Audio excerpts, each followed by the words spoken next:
If you know why you're having the problems, if you know what your problems are, you can address them. If you don't know things that are happening in your community, if you don't realize that you guys are having a significant amount of vehicle thefts, you're not going to do things to prevent those things and making them less of making yourself less of a target for those particular crimes.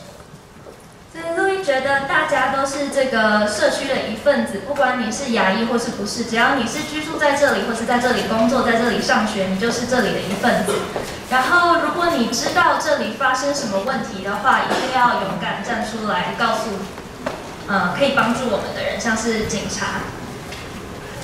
All right, so what we need to do to educate ourselves, right? We got to kind of know what's going on, why things are going on, where they're going on, who's committing those offenses, when this stuff is happening, and WTF, right? So we all know what that means? It means who to fire. And what I mean by that, we need to sit there and say to ourselves, is there legislation that's getting passed that's causing these problems that we're experiencing? And if we do have that, we need to elect people that are going to represent us, right? So we need to understand that. I'm not going to get into a political thing. My captain's going to lose his mind if I start talking politically. But really, we need to sit there and say to ourselves, okay, if we feel that we're being neglected, who do we find to represent us? So. 所以，如果当犯罪案件发生的时候，我们要清楚的知道为什么，然后是在哪里，是谁，然后是什么时候发生的。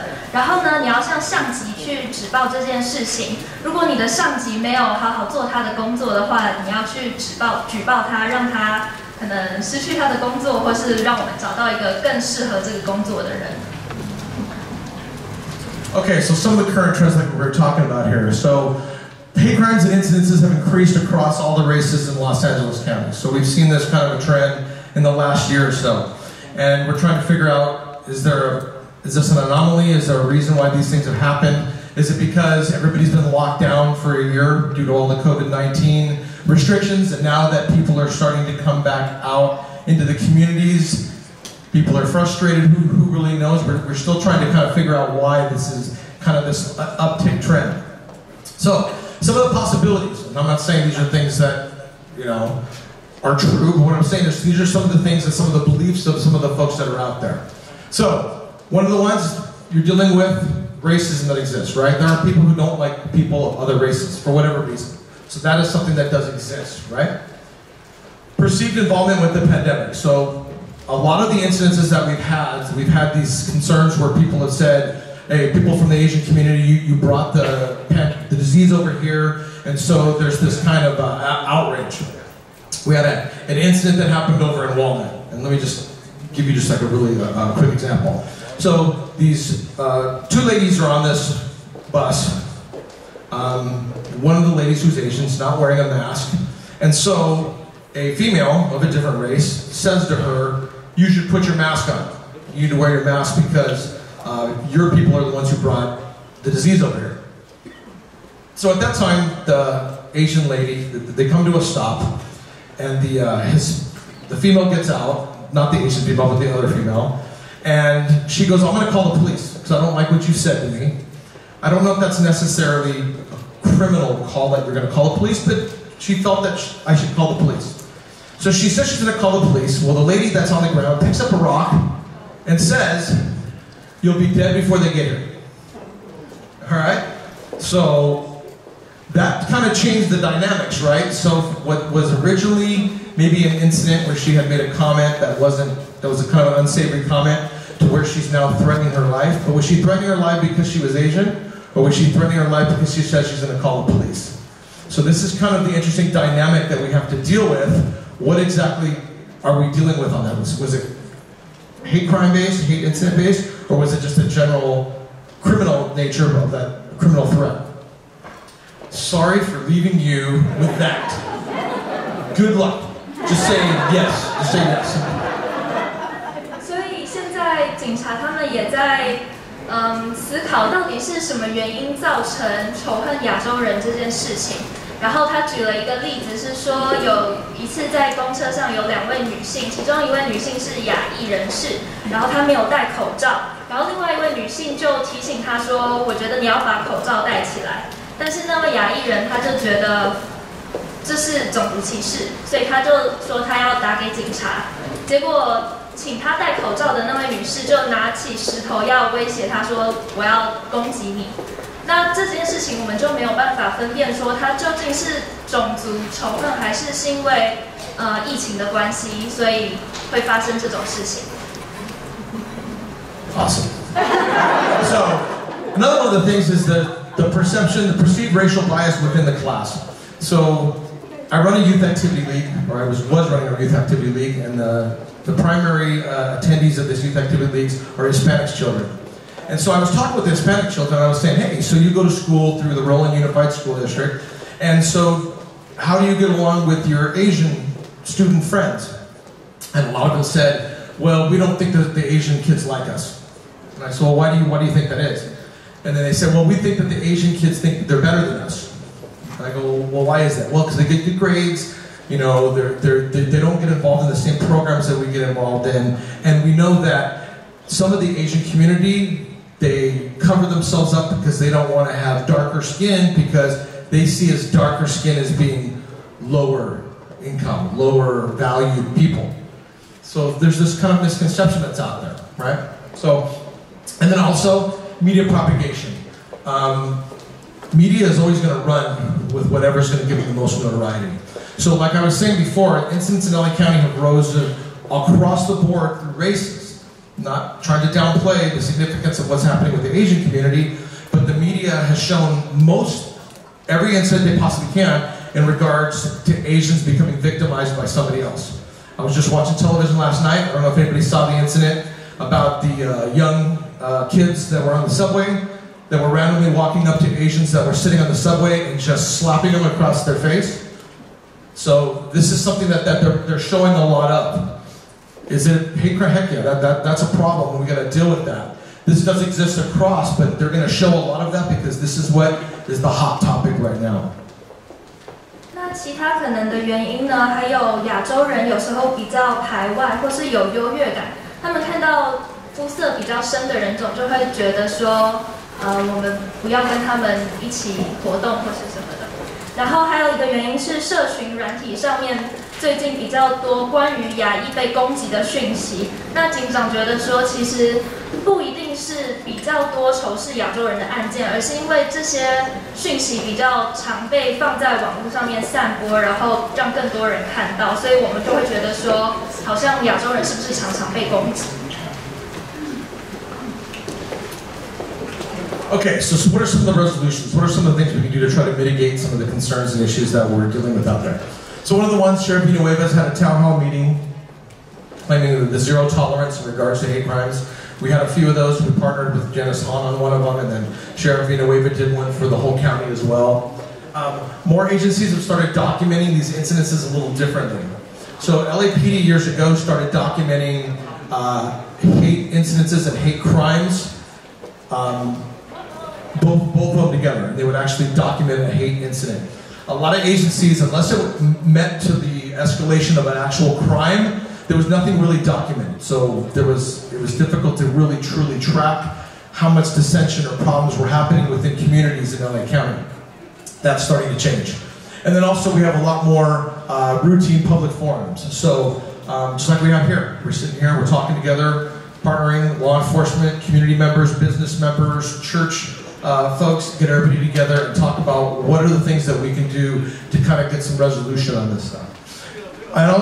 Information sharing and education. So the county has a service 211. I've got some flyers in the back there talking about how to report hate incidences, how to report hate crimes, things that are happening. If you're saying, I'm not really sure if I'm experiencing racism or I'm experiencing this, you can go to 211 and in several different languages they have information that you can look and say, oh, you know what, I guess I didn't realize it, but I guess I was kind of a victim of something, and then you can make that reporting.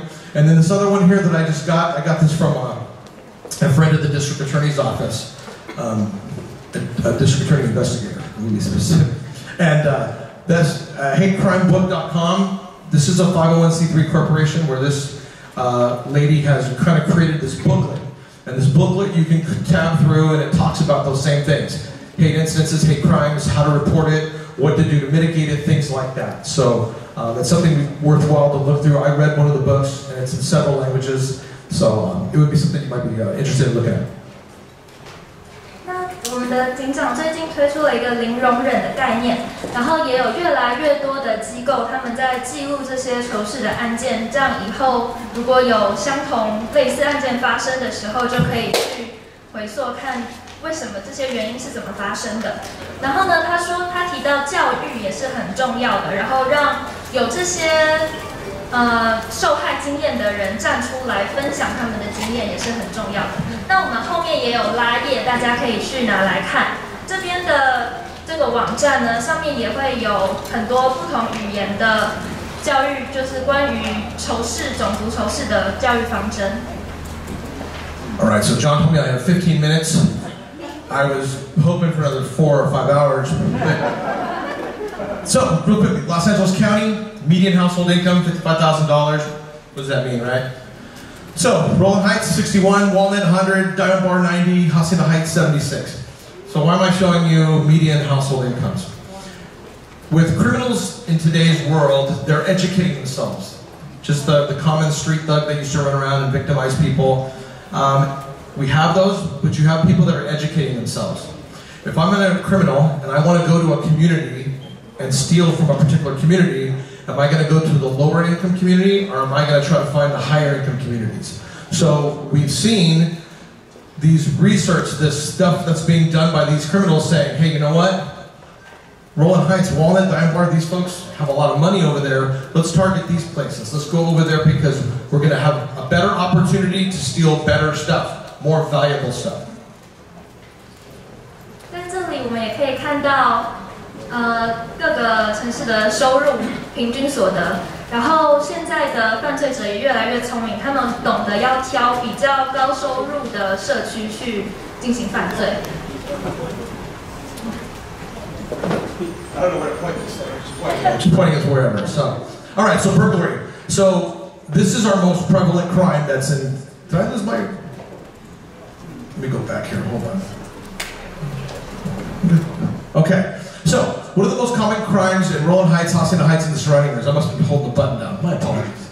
So residential burglary was our #1 crime that we were experiencing for a long period of time in the communities of Walnut, Diamond Bar, Rolling Heights, Hacienda Heights, La Habra Heights, and you could pretty much look for any more affluent community, and this was pretty much the chart. Brea, Placentia, Chino Hills, Upland, Ranch Cucamonga, a lot of this is pretty much along the same lines. Residential burglary, somebody breaking into your home, stealing stuff from your home, normally when you're not there.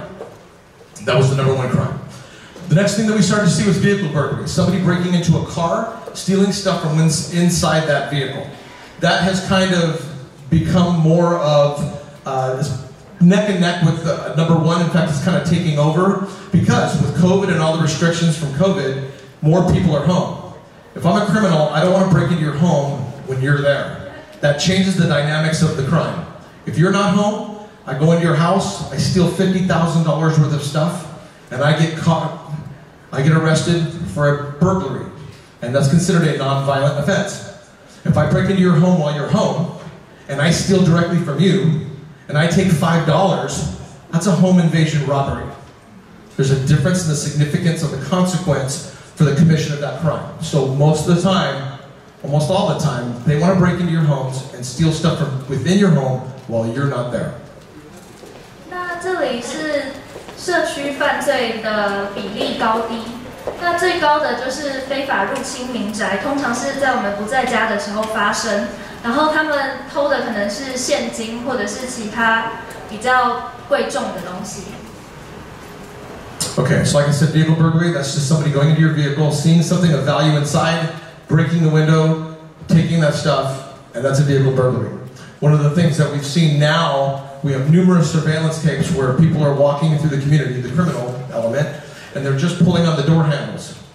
Because if they open the door that's unlocked, it starts to take it out of the burglary realm and it's just a petty theft if they get something under a $900 value. So they're getting smarter and smarter. Vehicle theft, that's somebody stealing your vehicle and just taking off. Identity theft and fraud, that's still a big thing. I have some flyers in the back there, grab those, take a look through them, because we still get a lot of that. People saying that, hey, I got a call on my phone, they said they're the IRS, they say I owe them money, and so they turn around and they ask me to give them my credit card number. An example, this can happen to anybody. I had a lady in Diamond Bar, I was handling a call. I went over there and she said, hey, somebody called me, they said they were from the IRS. They said I owed $2,500. I just graduated med school. I was afraid that I was going to lose my credentials, so I went to pay it.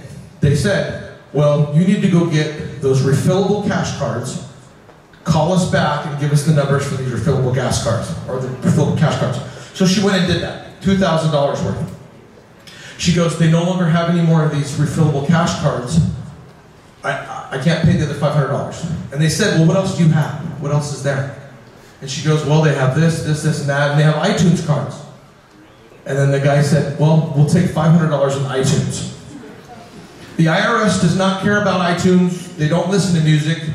Do not ever accept anybody who calls you on the phone and tells you to give them $500 worth of iTunes cards. Unfortunately, she did. And so she was a little embarrassed at it. But I say that for this. Even somebody who's as educated as a doctor could fall prey if you don't quite understand those dynamics. Nobody's going to call you on the phone and tell you that you got to pay them money.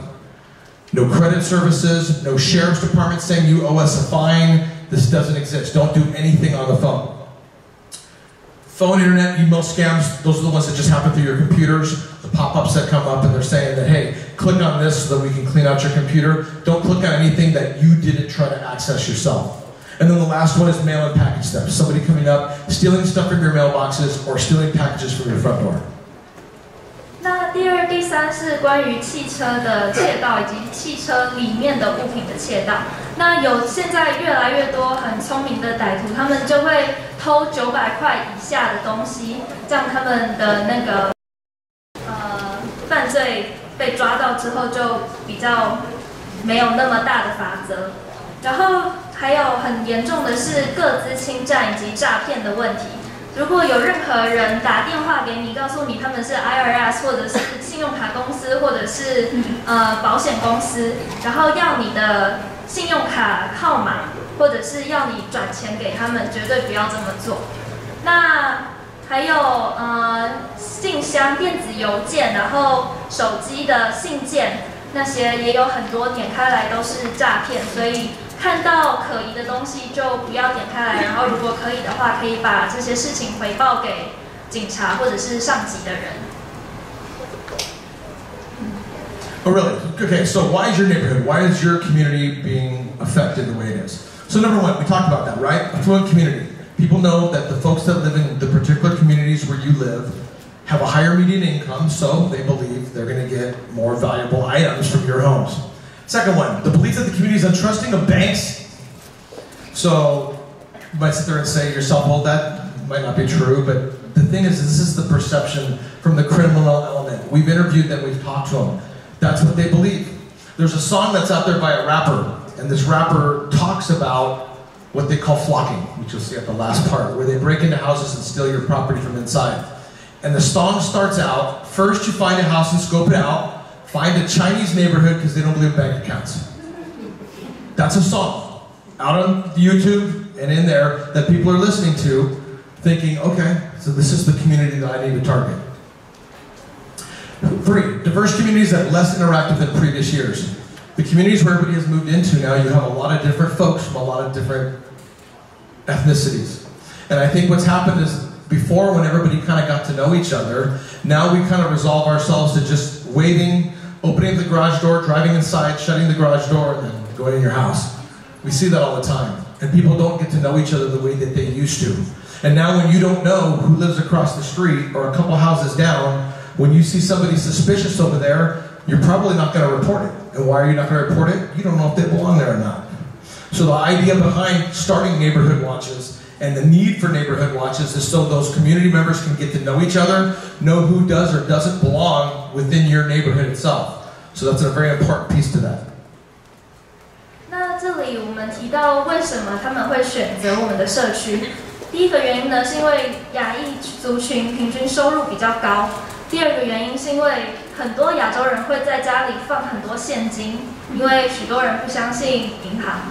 然后第三个原因是因为我们跟邻居的互动越来越少，所以当有事情发生，或者是有可疑人士在附近走动的时候，邻居不会知道到底要不要报案，或者是要跟谁说。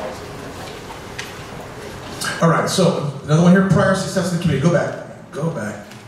This thing. Okay, it's gone one. All right, so number 4, prior success in the community. They go to a community, they go into a house, they get a lot of valuable items. What's the likelihood of them going back into that community, especially if the police weren't called? So, real quick story, I don't know if anybody lives in that gated community off of Pathfinder Road, Wellesley Road. That community over there was a guy that was targeting that particular community. This guy was going in, he was walking through the back areas where where the landscaping is, jumping over the back fences and breaking into people's houses. Now this guy did it a little differently than a lot of the burglars do. When he would go inside, he would go through everybody's room and drawers, but he would put everything back the way he found it. A lot of the burglaries that we deal with, they just throw everything all over the place. It looks like your house has been ransacked. So he did this, and so a lot of times folks would come home and they would look and see nothing out of the ordinary, and they wouldn't report it. Some would report it because they'd be like, well, that seems like I had $30,000 in cash in an envelope, and it's gone now. So, eventually, this guy gets caught by us. We go back, we write a search warrant to go to the guy's house, and we serve that warrant.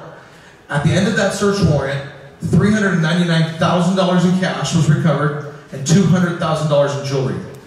Most of that was taken from that gated community off of Wellesley. If I go to that community and I steal a tremendous amount of money in jewelry, you can count on the fact I'm going to go back, because I'm going to assume that maybe everybody else in that neighborhood has that kind of money. And the fact that they got $399,000 in cash, he was right. Number 5, weaker laws, weaker sentencing, and a lack of supervision for parolees and probationers.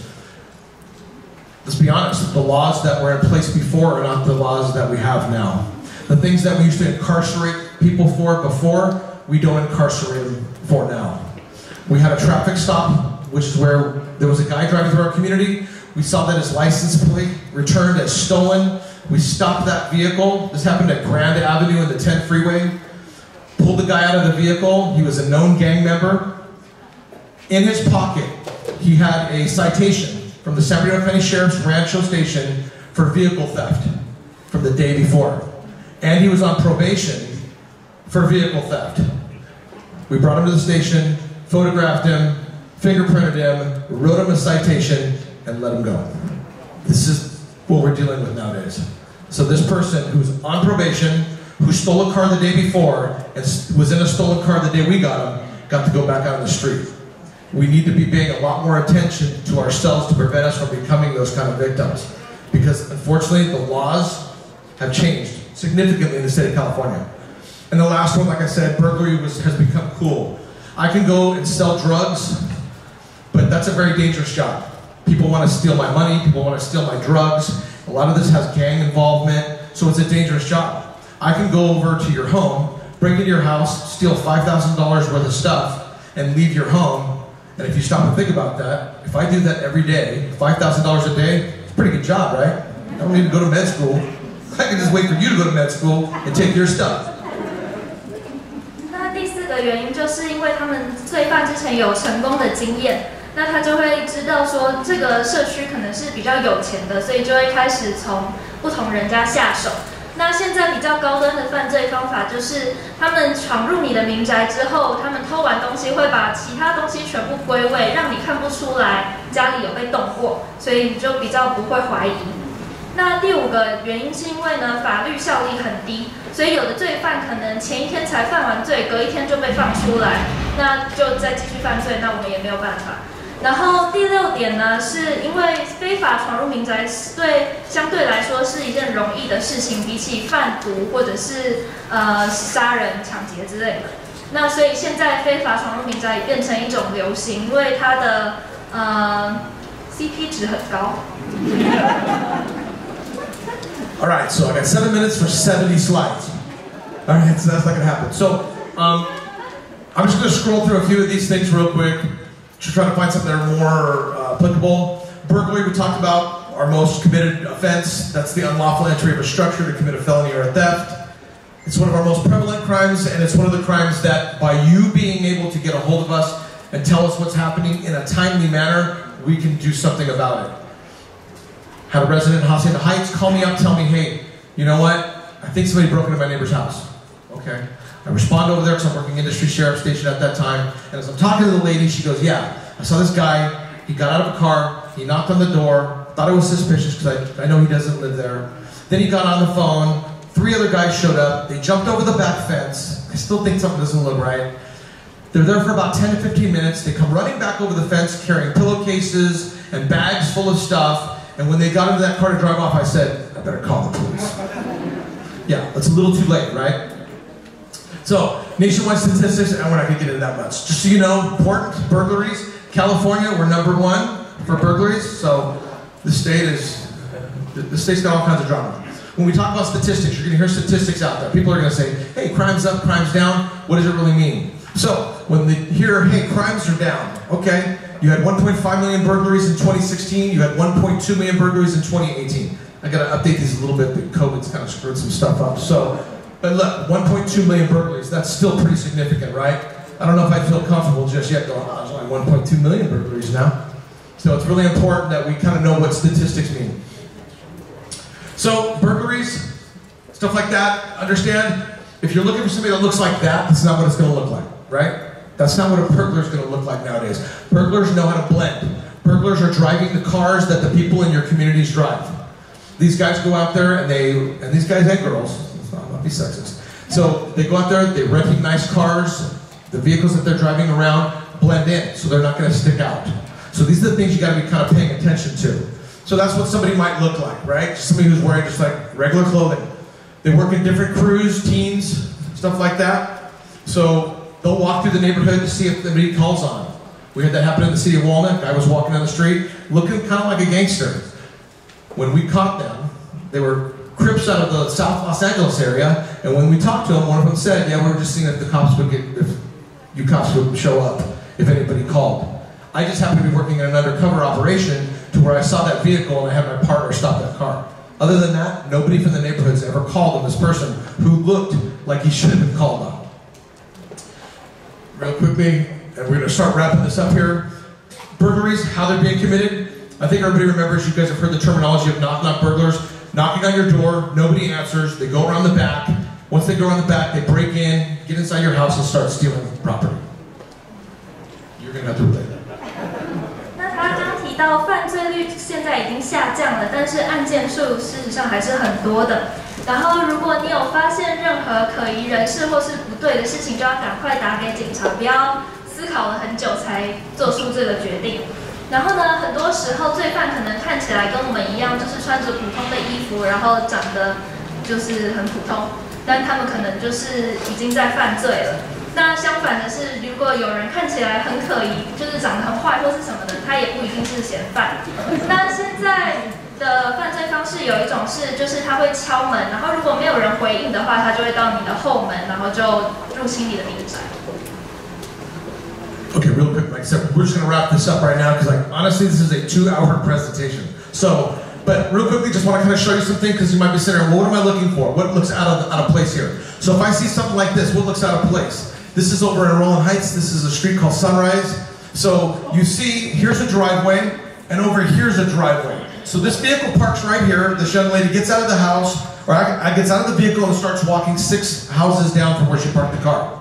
You should be saying to yourself, what are all the things that are out of place here? If she's going to visit somebody, why is she parking so far away from these 2 houses? Why is she getting out and walking 6 houses down? There's a reason why. She doesn't want to be seen coming from that car. She doesn't want that car affiliated with her. She goes to the door, she knocks on the door, nobody answers the door. She gets on the phone, she calls, 2 other males come out. At this time, these males are wearing hooded sweatshirts and their faces are covered. Now, it's a little different now, right? Everybody's walking around with their faces covered. But during this time, a couple years ago, the date you can see is 2016, somebody walking around in September, where it's probably 90 degrees, it's really hot out here, wearing a hooded sweatshirt and a mask on their face, that's kind of out of the ordinary. These are the things that you want to be paying attention to. What does not look right in the situation? And I hear from a lot of people, well, I don't want to call and say and report somebody that really didn't do anything. That's not your concern. If something seems out of the ordinary, you need to call the sheriff's station, let us respond to that call, and let us make the determination of whether that person should or shouldn't be there. A few more things I'm just going to kind of wrap it up with.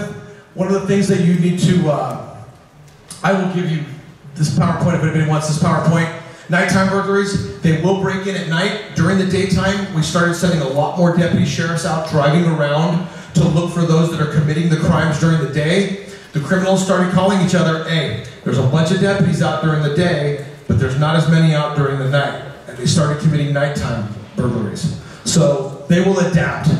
This right here, if you have an alarm system, see this little dog right here? The alarm system that they set for this house right here, the dog would not set the alarm off. So what do? They walk around and they crawl on their hands and knees to the height of the dog so they don't trip the alarm. These guys are getting smarter. They're not the dumb criminals that everybody may think they are. They may not be educated through the school systems, but they're educated on the street systems. And real quickly, the last ones I'll go through, the prevention stuff. We'll talk about a couple of these. If you're going somewhere at night, leave your lights on. My mom used to leave a radio on when we would go out to dinner. Just something that you could do to kind of make people think that there's somebody home. Second thing, this is mostly for the ladies. If somebody's knocking on your door and you go and you look at that front door and you see maybe it's one or two males, a lot of times you're like, okay, this may be because of the time of the hour. I don't want them to know that I'm home. What happens is you stay quiet. And we've had this happen on a few occasions where a lady gets nervous, she goes upstairs, she goes to hide. They think there's nobody home. They break into the house, and now all of a sudden you got the bad guys in the house with you. So that's very important that you let them know you're there. If nothing else, can I help you? Yell through the door. You don't have to open it. And they'll always almost say, hey, I'm looking for somebody. Or that they'll say, they do that all the time. Well, I'm looking for Steve, or I'm looking for my coach, or they'll say they're looking for somebody. Nobody is walking around through neighborhoods, randomly knocking on doors, looking for somebody. Every kid has a cell phone. Every kid would be able to look and find out exactly where they needed to go. Nobody's randomly walking through those. So if that happens, let them know you're there. Tell them, hey, I don't know a Steve. Let me ask my husband. Let me ask my brother. Make them think that there's more than one person home. They will be more likely to take off and leave. And you still need to call the sheriff's station. Because if you tell them that, hey, you know what, there's nobody that lives here, I'm going to ask my brother, I'm going to ask my son, or something like that, and those people take off, they're probably going to go hit another neighborhood somewhere else. It's really important that you still call the sheriff's department to say, hey, this is what just happened at my house. 那这里提到几个可以保护自己的方式，就是如果你不在家的时候，把灯也开着，然后可以放广播或是放音乐。然后呢，如果有人来按电铃，或者是你觉得有人好像想要进入你家，你就主动去询问他们是要做什么的，但是不要开门。然后呢，你可以假装你家里还有很多其他人，他们通常会说哦，我是来找谁的。然后就是，但是你要觉得这件事情就已经是很可疑的事情，因为不会有人在社区里面走来走去找一个人。那如果有任何这种类似的案件发生的话，都要立刻打给警察。就算你觉得他们可能只是有一点可疑，可能不是什么坏人，也要打给警察，因为警察会来决定他们到底是不是坏人，而不是由我们决定。Okay, thank you. So due to the time, we went over a little bit, but let's give a big hand to our translator, John, and our officer.